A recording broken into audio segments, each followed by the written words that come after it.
Hi there, I'm Sander Kamphuis, and today in this video I'm going to show WeMind EMDR to you. It is a brand new EMDR platform with new features that I'm going to show in a minute. WeMind is designed for EMDR clinicians. It has EMDR 2.0 capabilities and it has many new features that will help you with improving your session and with helping with delivering an optimal online but also face-to-face session. I'm already logged into WeMind and I'm connected with a client. The client in this case is this phone, me myself, and what you see on the screen is the therapist. So the therapist and the client are connected and I can see that with the green indicator of the session ID on the right top of my screen. If I now want to do a video call session with my client, because my client is somewhere else in the country, I just only press the green call button and it will initiate a video call with my client. So I will accept it as a client, and as you can see, you can now have a video call with a client. You can make it full screen if you want or not. We're not gonna do that in this demonstration because we're in the same room, of course. So I will show you around to the unique aspects of WeMind.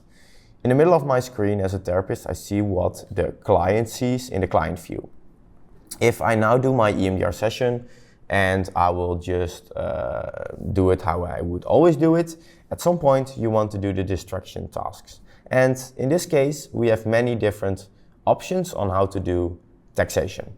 So we have a visual, audio and distraction task that can be modified in a way that you want.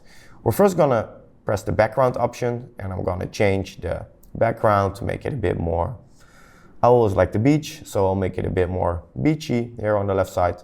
And now I'm going to the visual task. What I can do is I can do just horizontal eye movements from left to right if I press this start task button. So now in the middle of my screen I see what my client sees and it will just change the way I want. So it's also going to change on the phone. So what I see here on the phone is what my client sees. And as a therapist, I can all set it. So I'll pause it with this button. And we're now gonna add different elements of taxation. And this is EMDR 2.0 compatible. So we're gonna change it a bit. So I'll make the ball pattern go random. So now the ball will go randomly in the screen. And I will make it on the adaptive function. That will mean that there is a ball moving into the screen. And every time that ball changes from a circle to a cylinder, the client needs to press the button, the touchscreen button, or when your client is on a computer, it presses the arrow key down. And your client needs to do that as fast as he or she can. We're measuring how good or bad, like how fast or slow your client is responding. And based on that, the algorithm will measure that and will intensify the program, or it will decrease the speed of the program. So we're matching the working memory capabilities of your client in real time, and we're changing the distraction task based on the performance. So I will press start task. The ball will move into my screen, and as a client, I press the right side of this touchscreen button every time it turns into a cylinder. And as you can see with the visual response here in the middle of your screen, you can see that it's flickering blue. That means that I'm responding quite well, so good enough. You can also see that the slider here, in the ball speed slider, goes up. That means that the ball is going faster and faster, so the taxation is going faster and faster based on how I am responding. If I'm gonna make mistakes or I'm just pressing the button, you would see it flickering gray. If it's too fast for me as a client and I cannot respond, it will flicker red or it will flicker different color. So here on the screen you can see that those color indicators are real good measurements for you as a therapist on how good or bad your client is responding. So it will help you with explaining it better, maybe your client didn't understand it, or helping you understand how fast or slow your client needs to do the taxation. As you can see, when I'm not pressing anything as a client, the ball speed slider went from 30-ish towards 20 or something. And it will continue decreasing if I'm not doing anything, or it will go up again if I'm responding correctly. That's only the visual. To make the visual task even more taxation for your client, you can change the ball color or make the ball color change randomly. And then you as a clinician can ask your client, hey, also follow the ball with your eyes, but tell me the color of the ball when it changes. So you're actively engaged in a task and you're verbally also telling your therapist what you're seeing. It's a real hard one, so we'll try it. I will set it at 30%, start it again, and now I'm still pressing the button when it changes into a cylinder, and I'm gonna try to tell the color when I see it. So green, purple, white, purple or blue, pink or red. And I think this is really hard, and it will, for me, I'm gonna make some mistakes, so it's almost too difficult for me, and therefore the slider will go down to search again for that optimal level or that optimal window of taxation to maintain an optimal level of taxation for every individual. So those are the visual tasks, and we're now going to continue with the audio task.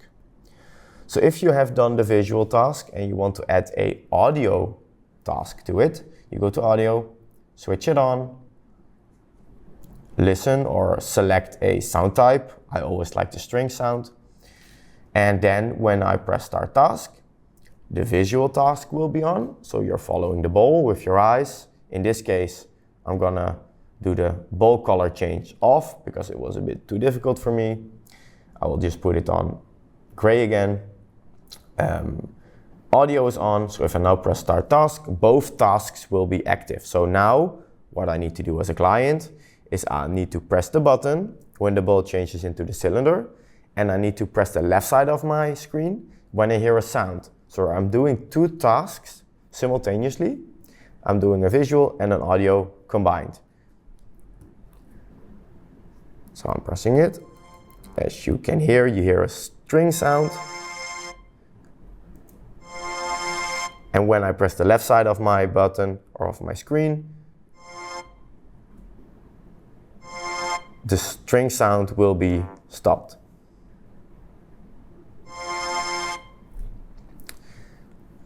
I was making mistakes because I did a right, left, visual, audio stimulation. That was hard for me. While of course in an EMDR session you're thinking about the memory, one leg in the memory, one out of the memory, and we'll try to do that at an optimal level. As a third one, you can add a distraction sound. It's a sound where there will be a clicking sound through the task. That's just to distract your client. So on one sound, you need to react, and the other one you just ignore, but it's really distracting you. So those are the three elements of taxation. You can also add, of course, tasks like, hey, do calculations or do more types of EMDR 2.0 tasks, but that's up to you. We offer those three. We rarely see that there are clients that can do all of the tasks combined and have the ball speed over 80%. In some cases you will see maybe a gamer or a person with a really high working memory capacity can do a lot, but with all the three tasks active, it will be really challenging. And hopefully you will see that the SOT drops real quick because of that optimized level of taxation.